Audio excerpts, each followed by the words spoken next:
Ajá. Yo opino que opinar es necesario porque tengo inteligencia y por eso siempre opino.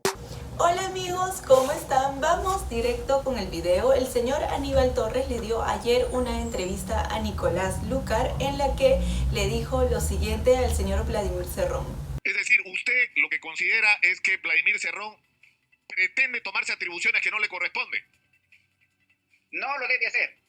Lo repito, no una y otra vez, porque esa es la realidad. Políticamente es eso. Él no puede interferir en las acciones de gobierno. Él, su ámbito de actuación es el partido. El que ha ganado las elecciones es Pedro Castillo y él es el que tiene que ejercer el poder por mandato de la Constitución, por mandato de la ley, ¿no? Y eso en función no de que en el Perú haya gobernabilidad. Si no quieren esclarecer eso, están atacando a la gobernabilidad, están atacando a la democracia. De manera que de buena fe, yo le digo, no a todos, a los de Perú Libre y a los del Ejecutivo, que las competencias tienen que ser muy claras, que claro, no puede haber Aníbal, interferencias. Usted lo que está diciendo, hablando en criollo y dándole un mensaje a Vladimir Cerrón es, no te metas, Vladimir. Eso es lo que le está usted diciendo. No te metas, Vladimir, en el gobierno, métete en los asuntos del partido. Allí sí, ese es su ámbito de actuación. Así es, le dijo que no se mete en el gobierno, que se meta en los asuntos de su partido.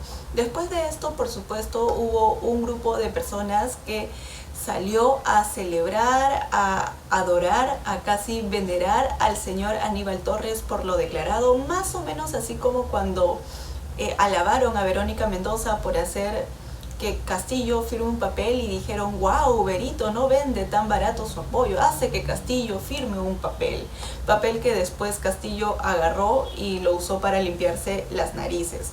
Por eso es que sospecho que quienes celebran lo dicho por Aníbal Torres son en su mayoría aquellos que votaron por Perú Libre, creyendo que con Verónica Mendoza, Pedro Franque y Aníbal Torres presentes en este gobierno, el señor del sombrero más temprano que tarde deslindaría tajantemente de Cerrón, así como creyeron que con el pin de igualdad de Franque, esta envoltura un tanto machista y homofóbica que envuelve a este gobierno desaparecería.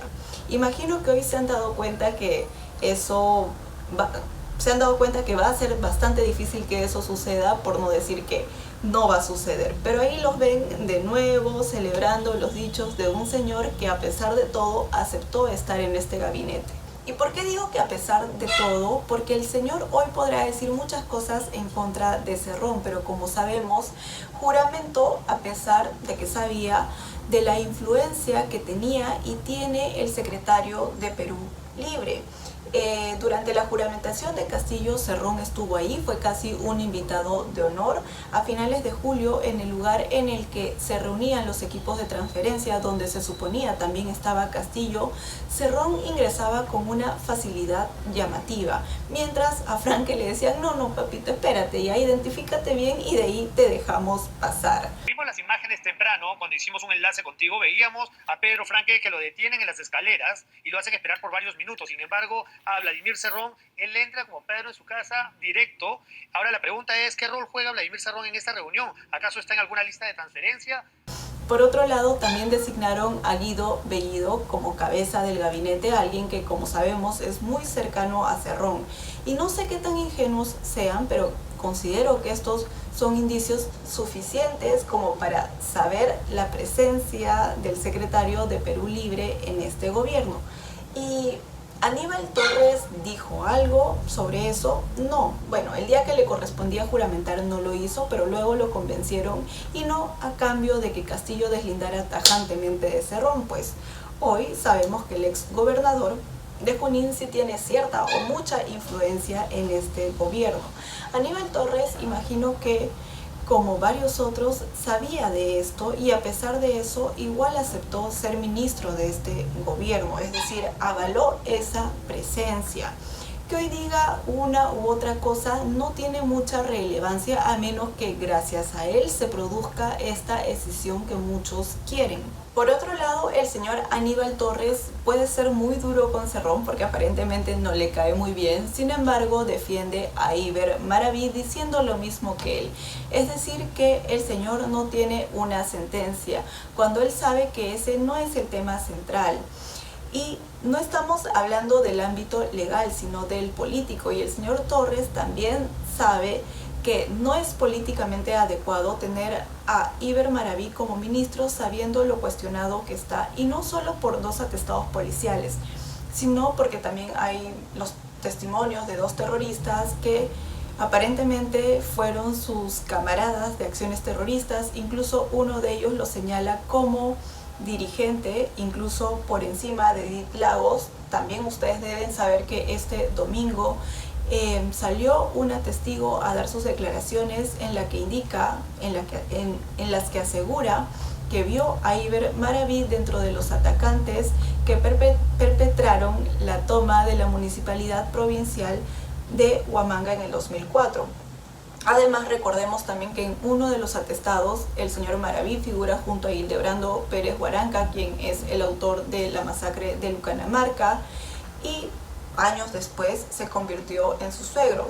Y coincidencias de la vida, justamente tanto su esposa como su suegra firmaron los planillones para la creación de Movadef, sin querer queriendo, digamos, ¿no? Según la versión del mismo señor Maraví.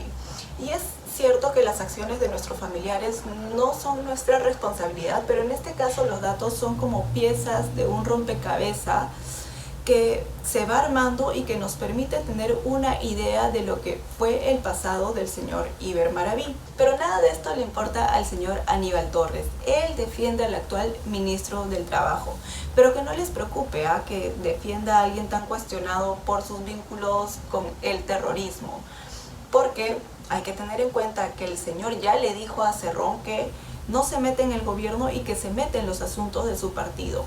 Con eso es suficiente, ya salvó a este gobierno de sus vínculos con Movadef, de la injerencia de Cerrón, de las pésimas designaciones que ha estado haciendo para los cargos de ministros, así como para otros cargos públicos, y etcétera. No se preocupen, el país va para adelante. Y hablando de pésimas designaciones, hoy se anunció que se designó al señor Palacín Gutiérrez como presidente del Consejo Directivo del Instituto Nacional de Defensa de la Competencia y de la Protección de la Propiedad Intelectual, es decir, Indecopi. Sí, ocupa este cargo el hijo del que fue asesor técnico de Pedro Castillo, a cuyo sobrino Palacín Corcuera, después de la primera vuelta, se le emitió una autorización para que la aerolínea Fly Perú Airlines SAC pueda operar en el país. El flamante nuevo presidente de Indecopi fue 2 veces candidato al Congreso por Perú Libre y en abril de este año señaló a Panorama y cito: "El servicio de inteligencia ve a Cerrón como el próximo presidente del Perú. Su lengua es un látigo contra la corrupción". Lo que sí decide revelar para Lima es, según él, el verdadero motivo de la actual sentencia firme que posee el fundador del partido, Vladimir Cerrón. Esto es importante que lo entienda la gente de Lima y de todo el Perú. Servicio de Inteligencia ve a Vladimir Cerrón como el próximo presidente del Perú, porque es una persona que habla bien. Su lengua, su verborrea, es un látigo contra la corrupción y le tienen miedo. Veto a Saber también hizo pública una denuncia de 2 familias a las que les correspondía ser indemnizadas luego de un accidente aéreo que ocurrió el año pasado. Sin embargo, estas familias afirmaron, y con pruebas, que el estudio Julián Palacín Abogados les cobró una comisión del 10%, es decir, le cobraron a la aseguradora y también a las víctimas, algo irregular, y evidentemente tuvieron que devolverles el dinero. Sin embargo, el punto acá es que lo hicieron. Ese pago que estuvo mal hecho, ¿no? Porque cobra algo indebido, ¿no? Hemos tratado que nos devuelvan ese dinero. Yo creo que eso ha sido devuelto. Nosotros nos alertan por una persona que por X motivo salió de trabajar con ellos. Así como nosotros hay varios, como usted mismo dijo, que en las cuales también señalan, ¿no? Sobre el cobro que ha existido. Imagínate una vez que ingrese al poder, ¿quién no va a tener miedo? Pues no, creo que ya pues se va a declarar ganador ya y él puede ser uno de los ministros. Además, como saben, el señor Palacín Gutiérrez no tiene la experiencia suficiente. Sin embargo, esto pasa un poquito, solo un poquito, a segundo plano luego de lo que sabemos de él. Hoy Indecopi tiene el poder de, por ejemplo, oponerse a fusiones. Y acá el problema empieza cuando una institución se politiza, porque digamos que una empresa quiere comprar a otra y esto pasaría por Indecopi. ¿Y quién está a la cabeza de esta institución? Sí, Julián Palacimini. ¿Y ustedes qué creen? ¿Que esto no va a aumentar la corrupción y no va a ahuyentar la inversión? No sé, amigos, tal vez es una idea mía, yo creo que sí, pero tal vez esa solo es mi percepción y yo estoy un poco rayada.